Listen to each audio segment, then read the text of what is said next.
हमारे साथ हैं वैदिक संस्कृति के अध्येता डॉक्टर अरुण कुमार जायसवाल जी। नमस्कार। नमस्कार। श्रीमद् भगवद गीता के 8वें अध्याय का 15वां श्लोक, मामुपेत्य पुनर्जन्म दुःखालयं शाश्वतं नाप्नुवन्ति महात्मानः संसिद्धिं परमां गतः। परम सिद्धि को प्राप्त महात्मा जन मुझको प्राप्त होकर दुखों के घर एवं क्षण भंगुर पुनर्जन्म को नहीं प्राप्त होते। एक प्रश्न है कि जीवन में केवल दुख नहीं हो सकता, जीवन में केवल सुख भी नहीं हो सकता। क्या यही वास्तविक सत्य है? हमें भी बताएं, हमारे जीवन की कौन सी असीम सुंदरता हमारे ही शरीर में प्रतीक्षा कर रही है। उच्चतम पूर्णत्व तक पहुंचकर और मुझे प्राप्त करके महान आत्माएं जगत में और अधिक पुनर्जन्म के अधीन नहीं होती। यह जगत जो दुख का निवास स्थान है और झूठ है। मामू पेत्या, जब तुम मुझे प्राप्त होते हो पुनर्जन्म दोबारा जन्म लेना समाप्त हो जाता है। दुखालयम शाश्वतम, दुख का घर और अस्थायी मानव जीवन की प्रकृति यही है। कुछ सुख सुविधा के साथ इतना सारा दुख, क्योंकि हम उच्चतर कुछ जानते ही नहीं।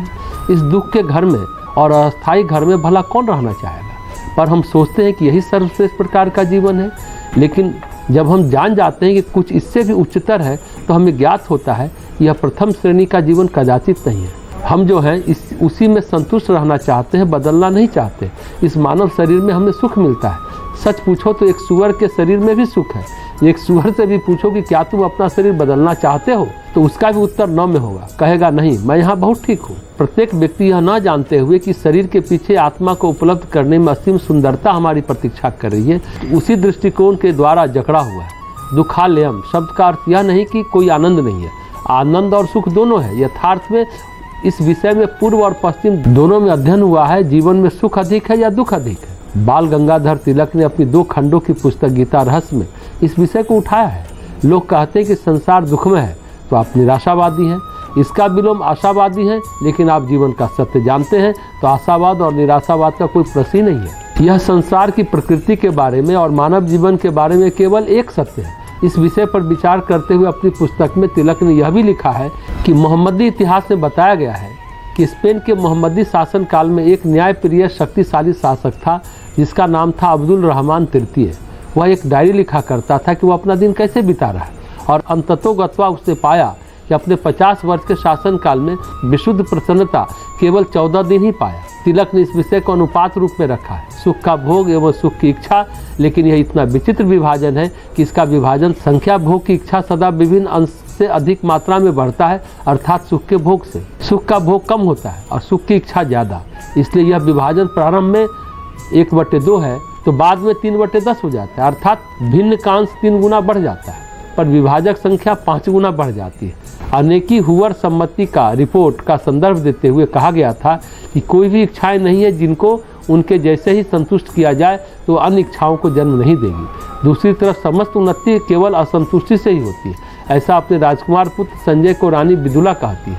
रानी विदुला कहती है कि संतोष सांसारिक सुखों को नष्ट करता है। महाभारत में विदुलोपाख्यान है, उसमें ये बात आती है। महाभारत के उद्योग पर्व में ये है।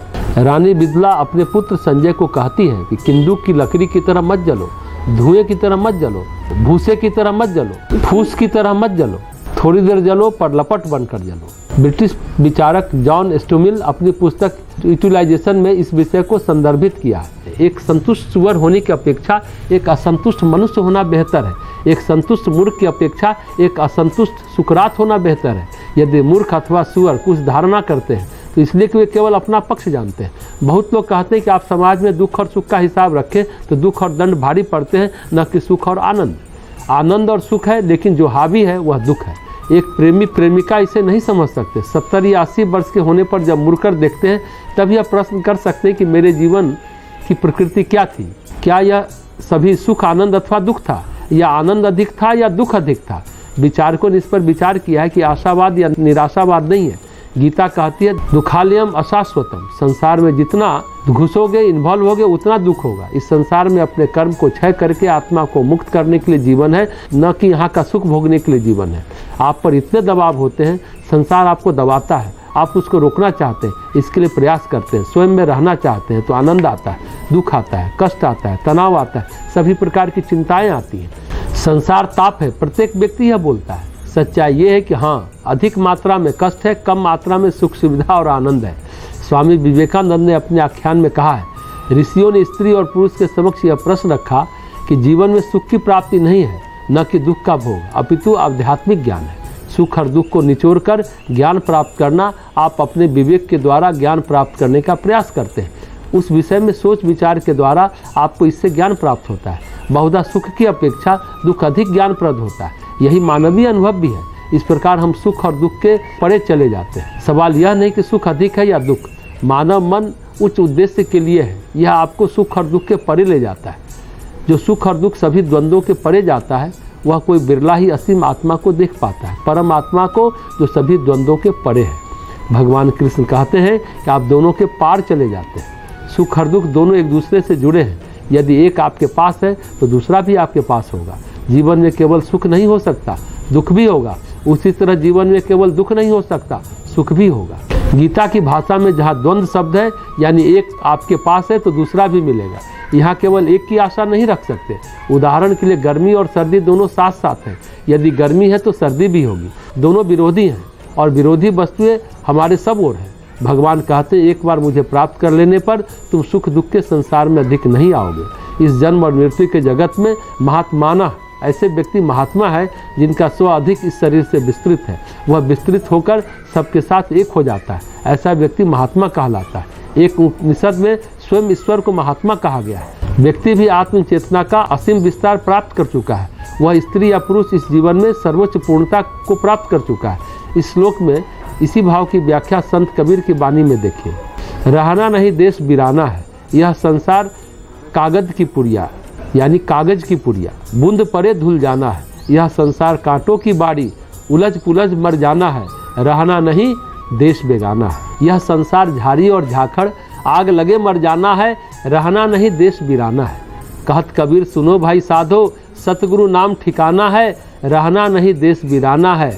अगली वाणी देखिए, हरि बिन कौन सहाय मन का, मात पिता भाई सुत बनता, हित लागो सब फन का, आगे का किछु दूल्हा बांधो, क्या भरवासा थन का, कह बिसासा इस भारे का, इतनक लागे ठन का, सगल धर्म पुंगे फल पावो, धूर बाँचो सब जन का।